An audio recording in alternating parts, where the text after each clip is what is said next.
Estamos de vuelta aquí y lo anunciado. Está el alcalde de Recoleta con nosotros, Daniel Jadue. ¿Cómo está, Daniel? Muchas gracias por aceptar nuestra invitación. Gracias a ustedes por la invitación.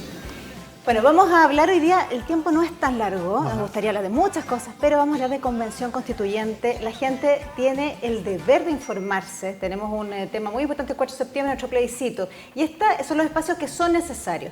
Y tú tienes una credibilidad muy grande, pero antes de partir con convención, quiero preguntarte cómo está tu municipalidad, Recoleta, con todas estas cosas que son para la gente.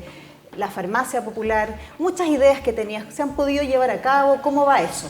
La verdad es que todo funcionando muy bien, además muy contento porque en los últimos días hemos dado pasos bien importantes. Ahora vengo de firmar un convenio, nosotros tenemos la Escuela Santa Teresa de Ávila, que es una escuela para personas con capacidades diferentes, y acabamos de firmar un convenio en donde le estamos abriendo espacio y puestos para prácticas profesionales y puestos laborales para todos los estudiantes que egresan y las estudiantes que egresan ahí.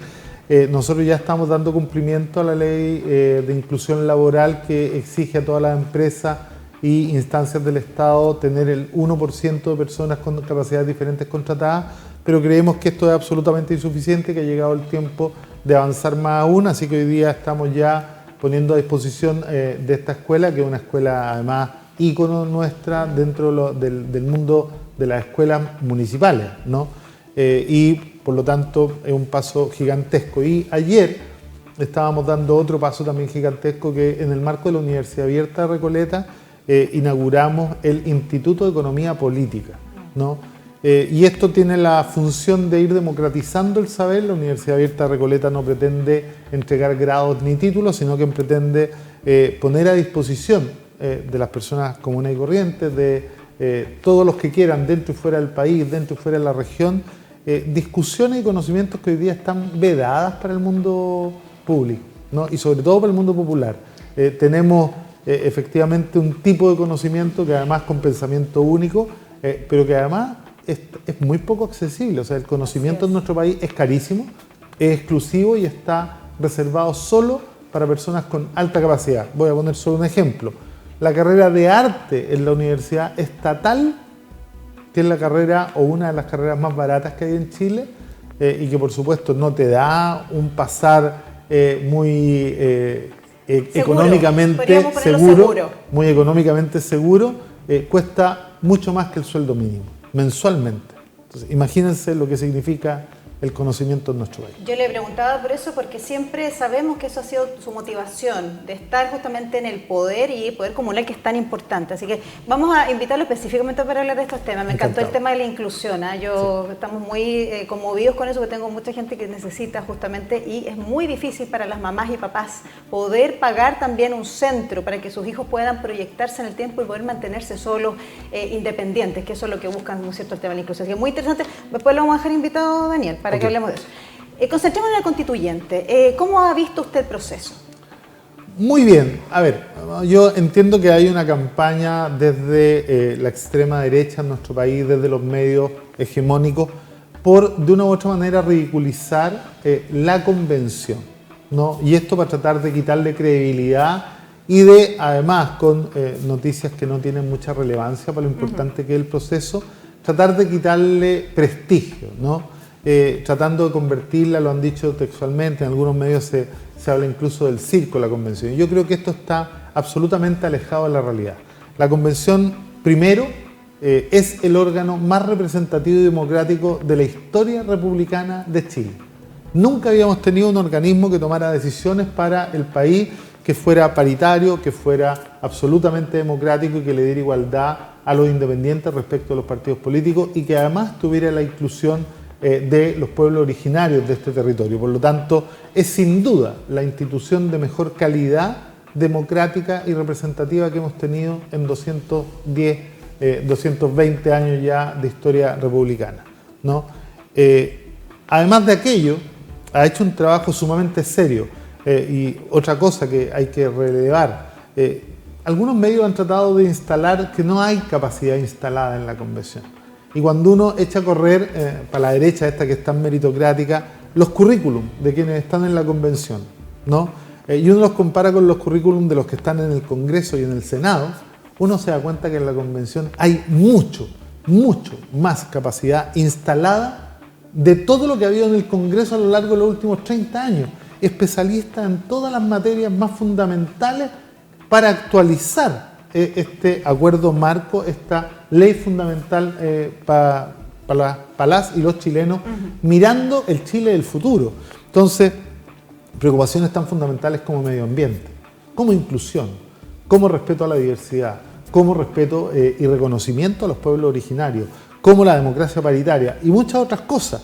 Pero yo quiero detenerme en un punto que yo sé que al público que nos está viendo le interesa de sobremanera. Hoy día la igualdad de trato a todas las iglesias tiene rango constitucional gracias a esta nueva constitución.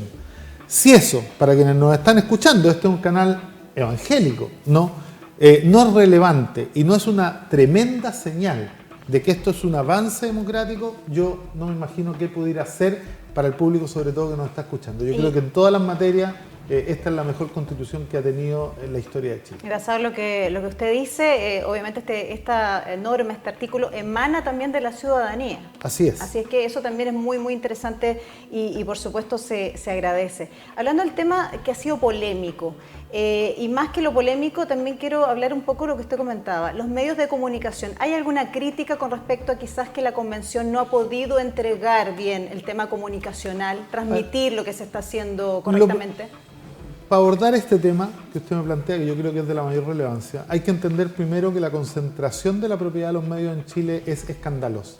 Más del 75% de todos los medios que existen en el país pertenecen a la derecha o a la extrema derecha y son medios absolutamente militantes. Uno cuando ve el canal de Andrónico Lucic, no el canal 13, o el Mega, o la Tercera, o el Mercurio, o la Segunda, sabe que todo lo que lee ahí es lo que la derecha extrema quiere que usted lea, es lo que la derecha extrema quiere que usted vea, es lo que la derecha extrema quiere que usted entienda de todo lo que pasa en Chile. Y por lo tanto hay ya un sesgo tremendamente importante que hay que reconocer. Son medios que no tienen pluralismo necesario. Es más, si uno ve, por ejemplo, a lo largo de los últimos 30 años, cuántas veces, por ejemplo, las víctimas de violación a los derechos humanos, los familiares de las víctimas de violación a los derechos humanos, han estado invitados en espacios normales de esos canales o de esos periódicos. Nunca.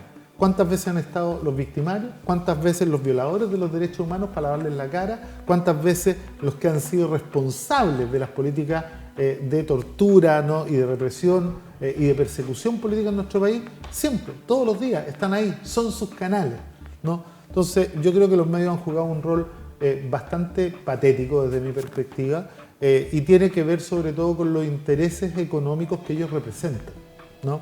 De hecho, una de las cosas, por ejemplo, que a mí me ha sorprendido mucho es que en el gobierno anterior se entregaron fondos a los medios de comunicación para difundir el proceso constituyente.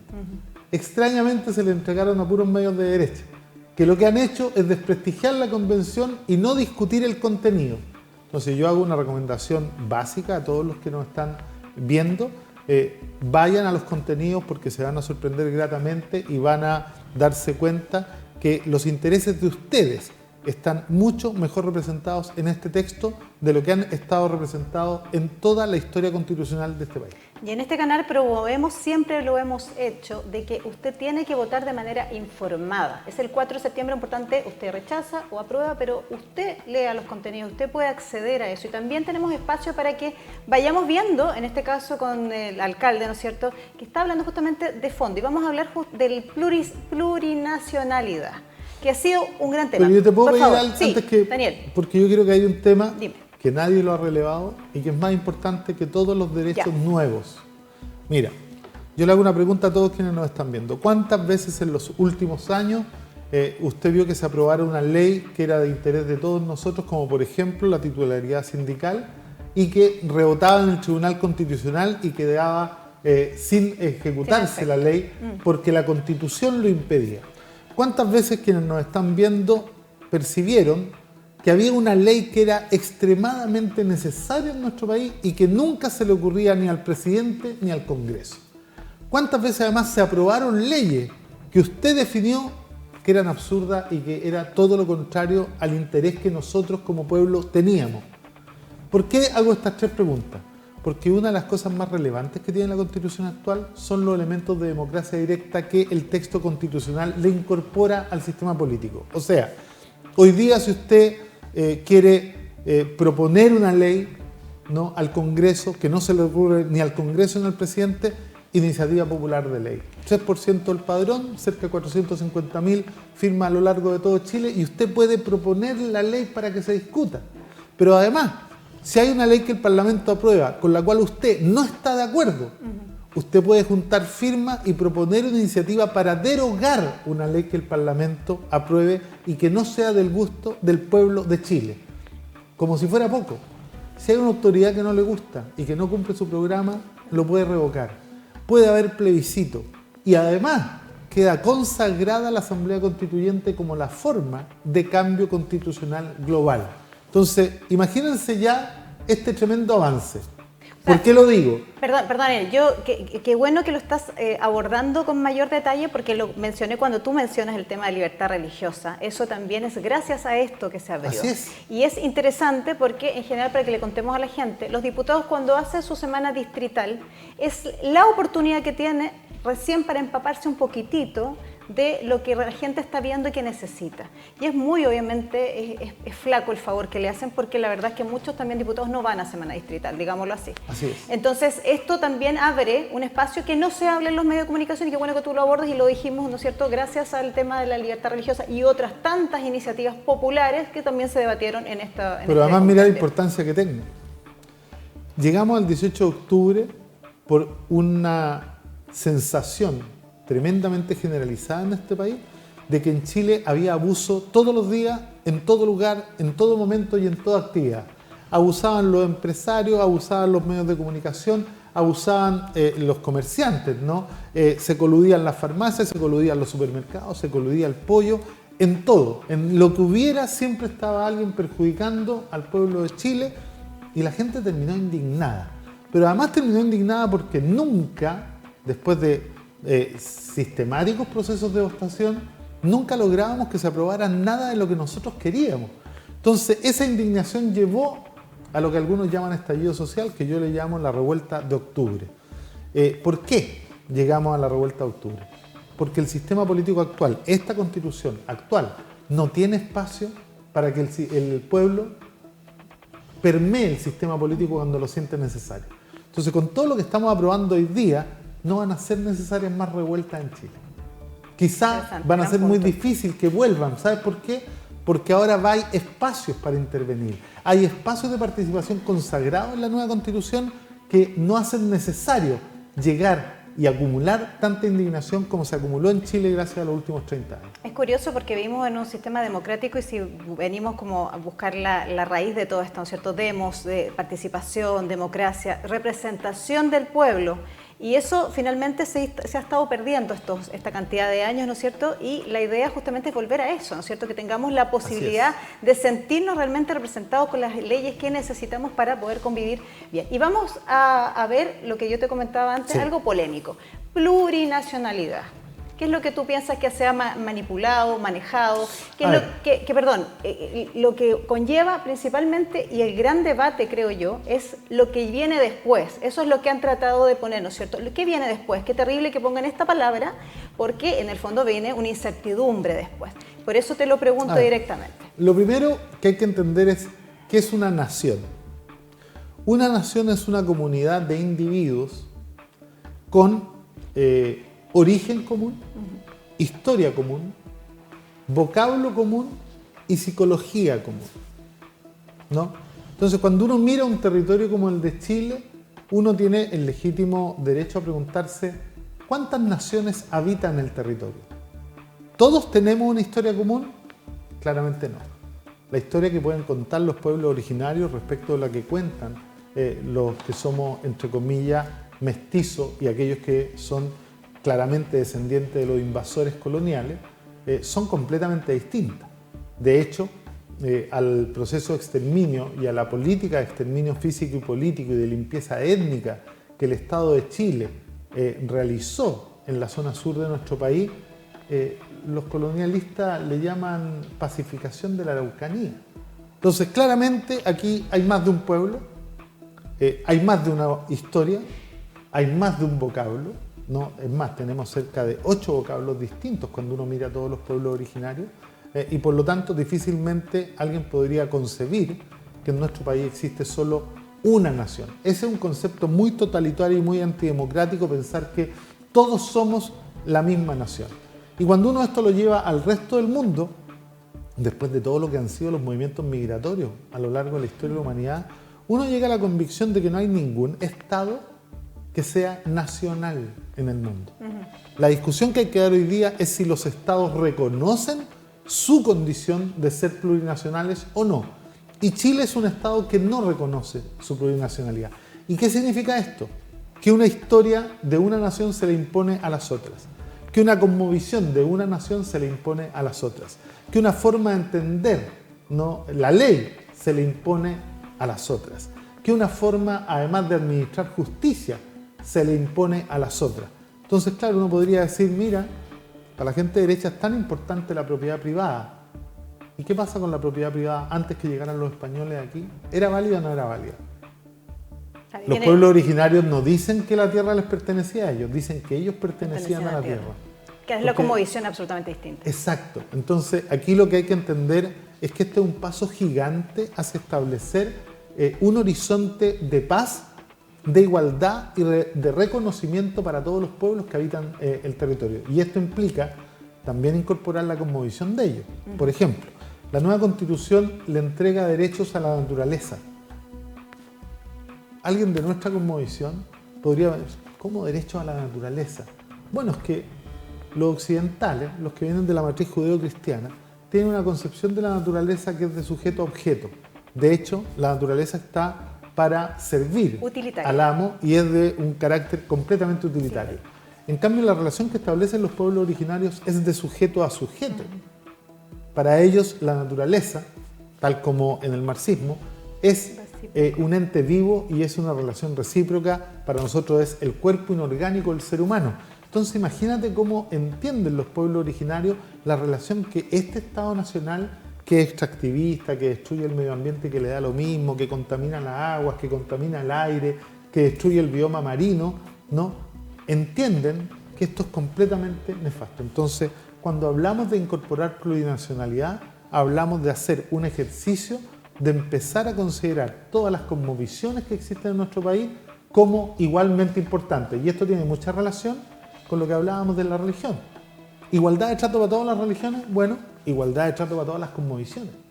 Aquí ninguna cosmovisión puede imponerse de manera totalitaria sobre otra.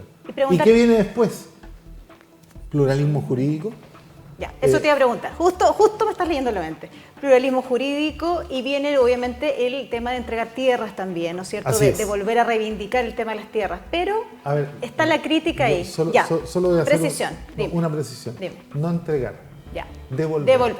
Ya, está bien, también que me lo diga. Que la cosmovisión aquí, yo estoy aquí para... No le estamos entregando tierra a nadie. Exacto, le estamos devolviendo la tierra que robamos a los pueblos originarios. Buena tu precisión. ¿No? Ya, yo estoy aquí como del otro lado para que tú me vayas contestando un poco los mitos y leyendas que se están armando de la Constitución.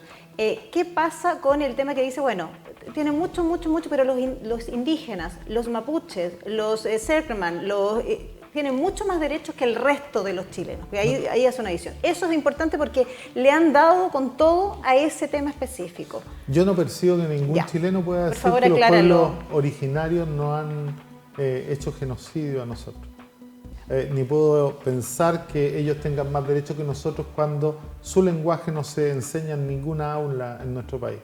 Ni podemos decir que ellos tengan más derechos que nosotros cuando nosotros obligamos a los hijos de los pueblos originarios a educarse y criarse en un Estado que en el espacio público homenajea a los que asesinaron y maltrataron y robaron sus tierras e hicieron genocidio contra sus familiares. Entonces, a mí me encantaría que hoy día los diputados y las diputadas y los senadores y senadoras, antes de que desaparezcan, que es una muy buena noticia, impulsaran una ley de ninguna calle llevará tu nombre, pero no refería a los violadores de derechos humanos, que es la que se discute hoy, sino que refería a los pueblos originarios. Me gustaría que en ninguna plaza de Chile, que en ninguna calle de Chile existiera un homenaje a alguien que haya cometido crímenes de lesa humanidad contra los pueblos originarios. Me encantaría que no hubiese ninguna comuna que llevara el nombre de un general genocida. Me gustaría que no hubiera ningún edificio público que homenajeara ni a los violadores de los derechos humanos, ni a quienes cometieron crímenes tan graves y usurparon la tierra, ¿no? Y destruyeron la historia y la cultura de los habitantes ancestrales de nuestro territorio. Esas son cosas que vamos a ir construyendo. Ahora, nada se construye de un día para otro. Esta es uno podría decir, el primer paso. Y siempre para llegar donde uno quiere ir, tiene que dar un primer paso. La Constitución es el primer paso que nos va a permitir mirar un Chile en el futuro con un horizonte de paz, de fraternidad, de mutuo reconocimiento y de además una cosa que la enseña el alquimista. El alquimista es una figura que no muchos conocen, que es aquel que es capaz de convertir todo en oro. Pero eso es lo que se dice, ¿no? Que no lo entienden. El alquimista propone algo completamente distinto cuando uno lo mira desde la perspectiva del conocimiento más profundo. Nosotros conocimos el paradigma de la tolerancia en el siglo XVIII. Esa actitud intelectual de constricción que te invitaba a aceptar aquello que te disgustaba. Eso ya está obsoleto y no es suficiente. Luego de ese paradigma surge el paradigma del respeto. Cuando uno empieza a mirar al otro y a entender que el otro tiene exactamente los mismos derechos que uno y que todo lo que uno encuentra válido para sí tiene que ser válido para los otros. El reconocimiento a la otredad en el paradigma del respeto. Hoy día es necesario avanzar hacia el paradigma del siglo XXI, que es el del alquimista. Ser capaces de encontrar lo bello y lo bueno en todo lo existente. Es decir, ser capaz también de encontrar valor en la diferencia y de aceptar la diferencia como fuente fundamental de riqueza. Los países que están en la vanguardia tecnológica, en la vanguardia científica, en la vanguardia además en calidad de vida, son aquellos países que este paso lo empezaron a dar hace muchos años ya. Daniel, ¿qué va a pasar ahora que tenemos tanta desaprobación de cierta forma de la convención? Hay 45%, te estoy hablando de 2 encuestas, la Academia y Pulso Ciudadano, que indicaban por lo menos esta última semana eso. ¿Qué ocurre? ¿Qué es lo que tenemos que hacer ahora? ¿Cómo transmites esto que estás diciendo? Que es muy interesante que la gente lo pueda pensar también. Tres elementos fundamentales primero. Las encuestas son metodológicamente súper discutibles hoy día y se vienen equivocando hace mucho tiempo. Además hay algunas como la Academia que son claramente de derecha y que para mí no tienen ninguna credibilidad. Y que nadie se equivoque y que nadie diga, no, es que la última vez le achuntaron a las elecciones. No, cuidado. Que las encuestas mienten durante todo el año y al final, cuando quedan 2 semanas para las elecciones, tratan de dar alguna que sea más o menos creíble para defender la poca credibilidad que ya tienen. Eso es lo primero. Lo segundo es que, claro, la falta de credibilidad de la convención está puesto en el procedimiento y en el instrumento que es la convención. Pero hasta el día de hoy nadie ha discutido de contenido. Y yo creo que esto va a quedar en el pasado cuando la gente empieza a discutir contenido, cuando empieza a ver el derecho a la vivienda, el derecho a la salud, cómo se manifiesta, la tuición sobre los recursos naturales, el cómo Chile queda hoy día con la potestad absoluta para explotar sus recursos naturales y administrarlos, ¿no? Pero también cómo se trata el tema del agua, en donde ya nadie va a poder comercializar sus derechos de agua, nadie los va a poder ocupar de garantías para créditos hipotecarios y se va a privilegiar el uso humano. Entonces, cuando empecemos a entrar a la discusión en detalle de los contenidos, esta, entre comillas, mala imagen que le han construido los medios de derecha a la convención se va a ir diluyendo y va a quedar en el pasado. Y lo tercero es que quienes estamos por el apruebo, sin duda tenemos una gran tarea que hacer, porque si no logramos movilizar al pueblo para el cual está escrita esta Constitución, esto no vamos a perder en ningún escenario. Yo se los puedo asegurar que el apruebo va a ganar y va a ganar con una tremenda votación. Pero creo que mientras más grande sea el apruebo y mientras más movilicemos a ese pueblo para el cual está escrita esta Constitución, mejor va a ser el resultado. Mencionaste una cosa sobre el Senado muy importante y no podemos despedirnos sin que tú digas, porque ¿viste? Ojalá se termine pronto. ¿Qué pasa con eso? Primero, desaparece el Senado. Y este nuevo organismo, ¿no es cierto? Primero, desaparece el Senado, que es una buena noticia porque en el último tiempo el Senado ha sido la piedra de tope para no aprobar todas las leyes que son indispensables y urgentes para Chile.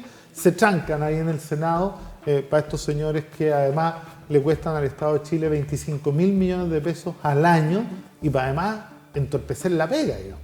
Uno podría ver la ley sin consentimiento es violación. ¿Cuántos años lleva parada? ¿Cuántos años lleva parado el royalty? ¿Cuántos años lleva el impuesto a los súper ricos?